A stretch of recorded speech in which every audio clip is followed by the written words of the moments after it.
1 tahun kepemimpinan Bapak Presiden Prabowo dalam hal atau dalam konteks manufaktur itu menunjukkan banyak hal yang positif.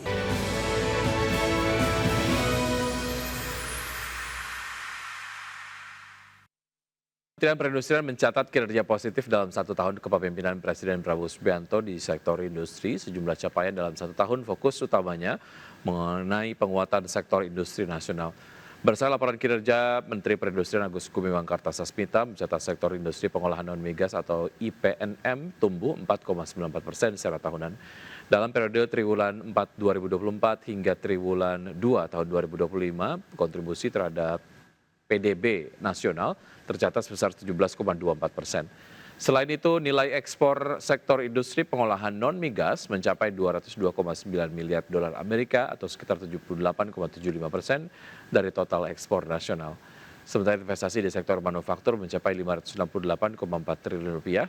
Adapun total penyerapan tenaga kerja dalam setahun ini tercatat mencapai 19,55 juta tenaga kerja hingga Februari tahun ini. Dari data, dari statistik, 1 tahun kepemimpinan Bapak Presiden Prabowo dalam hal atau dalam konteks manufaktur itu menunjukkan banyak hal yang positif. Pertumbuhan manufaktur baik, ekspor manufaktur juga cukup kuat. Kemudian juga penyerapan tenaga kerja manufaktur sesuai dengan harapan kita, dan juga investasi bidang manufaktur kalau tidak harapan kita bahkan lebih baik dari yang telah kita tetapkan. Selanjutnya, usai 1 tahun berjalannya pemerintahan, pemerintah kembali memastikan akan terus memperkuat program bantuan langsung tunai. Dan kali ini anggaran 30 triliun rupiah akan disalurkan kepada 35,04 juta keluarga penerima manfaat atau KPM. Penyaluran BLT sementara kesejahteraan rakyat ini akan diberikan untuk periode Oktober, November, dan Desember 2025 dengan nominal Rp300.000 per bulan per keluarga. Dengan demikian, penerima manfaat akan langsung menerima Rp900.000 sekaligus pada pencairan pertama. Dan Menteri Sosial Saifullah Yusuf menegaskan bantuan BLTS ini merupakan bentuk komitmen pemerintah dalam menjaga daya beli masyarakat di tengah tekanan ekonomi. BLTS ini akan menjangkau 140 juta orang berdasarkan perhitungan pemerintah dengan asumsi satu keluarga terdiri atas 4 anggota. Bantuan tunai kali ini merupakan hasil efisiensi anggaran yang dilakukan oleh pemerintahan Presiden Prabowo Subianto yang secara khusus untuk perlindungan sosial terutama bagi masyarakat miskin dan rentan. Sebagaimana diketahui bahwa Bapak Presiden ingin penerima bansos ini naik kelas, tidak hanya sekedar menerima bansos, tapi juga diberikan dukungan dan bimbingan pendampingan untuk menjadi keluarga yang lebih berdaya, keluarga yang mandiri. Maka itu di tahun ini kita lebih dari 77.000 keluarga penerima manfaat yang sudah graduasi, sudah lulus, sudah tidak menerima bansos lagi di tahun-tahun yang akan datang. Kita harapkan tahun depan target kita lebih tinggi, lebih dari 300.000 ya, keluarga penerima manfaat yang bisa. Terima kasih Anda masih bergabung sama kami. Pemirsa, merger antara 2 emiten konstruksi plat merah PT PP dan Adikarya dikabarkan semakin dekat terwujud. Targetnya proses penggabungan 2 raksasa konstruksi ini akan rampung pada tahun 2026 mendatang.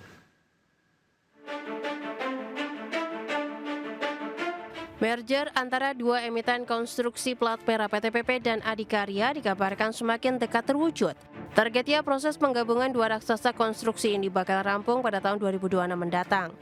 PT PP atau PT PP dikabarkan bakal menjadi entitas existing setelah merger dengan PT Adikarya atau Adi rampung. Sumber konten di Danantara menyebut pemilihan PT PP sebagai entitas utama didasarkan pada kinerja keuangan yang dinilai lebih kuat dibandingkan Adi. Dalam proses konsolidasi ini, Danantara menggandeng Mandiri Sekuritas, KPMG, dan Boston Consulting Group sebagai konsultan. Korporat Sekretari PT PP PTPP, Joko Raharjo, menjelaskan saat ini pihaknya masih menunggu arahan dan keputusan lebih lanjut dari Danantara. Meski demikian, proses merger tetap ditargetkan rampung pada 2026. Joko menegaskan saat ini merger masih dalam tahap kajian lanjutan. Pasca merger, aset dan liabilitas PTPP serta ADI akan dikonsolidasi. Total aset diperkirakan bertambah, namun utang juga otomatis naik. Sumber kontan menyebut nilai impairment dari merger ini diperkirakan mencapai 13,5 triliun rupiah. Langkah ini diperlukan untuk membersihkan neraca dan menampilkan nilai aset yang lebih realistis. Berbagai sumber, IDX Channel. Perusahaan emiten produsen farmasi dan kosmetika PT Daya Varia Laboratoria Tbk mengumumkan akan membagikan dividen interim kepada investor senilai 45,92 miliar rupiah atau setara dengan Rp41 per lembar saham. Corporate Secretary PT Daya Varia Laboratoria Tbk Widya Olivia Tobing mengungkapkan pembagian dividen tersebut telah sesuai dengan keputusan direksi dan telah disetujui Dewan Komisaris Perseroan pada 17 Oktober 2025, di mana ditetapkan pembagian dividen interim yang bersumber dari laba bersih semester 1 tahun 2025. Adapun jadwal pembagian dividen antara lain adalah akhir periode perdagangan saham dengan hak dividen di pasar reguler dan negosiasi pada 28 Oktober 2025. Tanggal daftar pemegang saham yang berhak mendapatkan dividen atau recording date pada 30 Oktober 2025. Dan pembayaran dividen interim pada tanggal 17 November 2025 dan Perseroan menegaskan pembagian dividen interim untuk tahun buku 2025 kepada pemegang saham tidak akan mempengaruhi kelangsungan usaha Perseroan.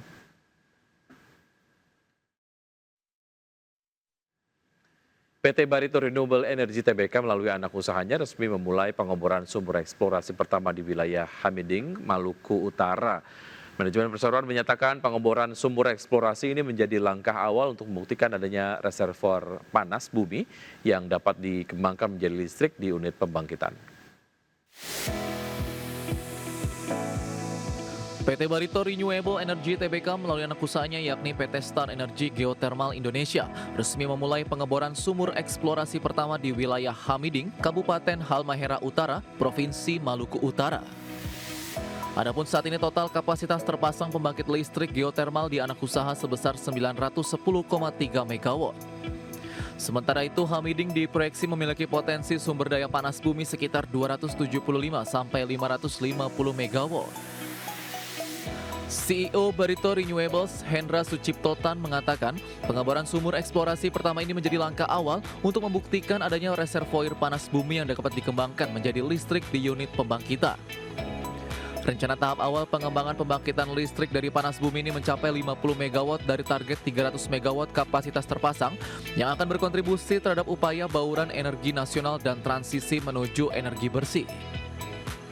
Pada awal Oktober, Star Energy Geothermal juga telah menyelesaikan proyek retrofit pada unit 4, 5, dan 6 pembangkit listrik tenaga panas bumi Salak. Proyek retrotif ini sukses menambah kapasitas terpasang di PLTP Salak menjadi sebesar 7,7 MW melampaui ekspektasi awal sebesar 7,2 MW. Dengan demikian, total kapasitas terpasang pembangkit listrik geothermal di Star Energy Geothermal saat ini menjadi sebesar 910,3 MW. Berbagai sumber IDX Channel.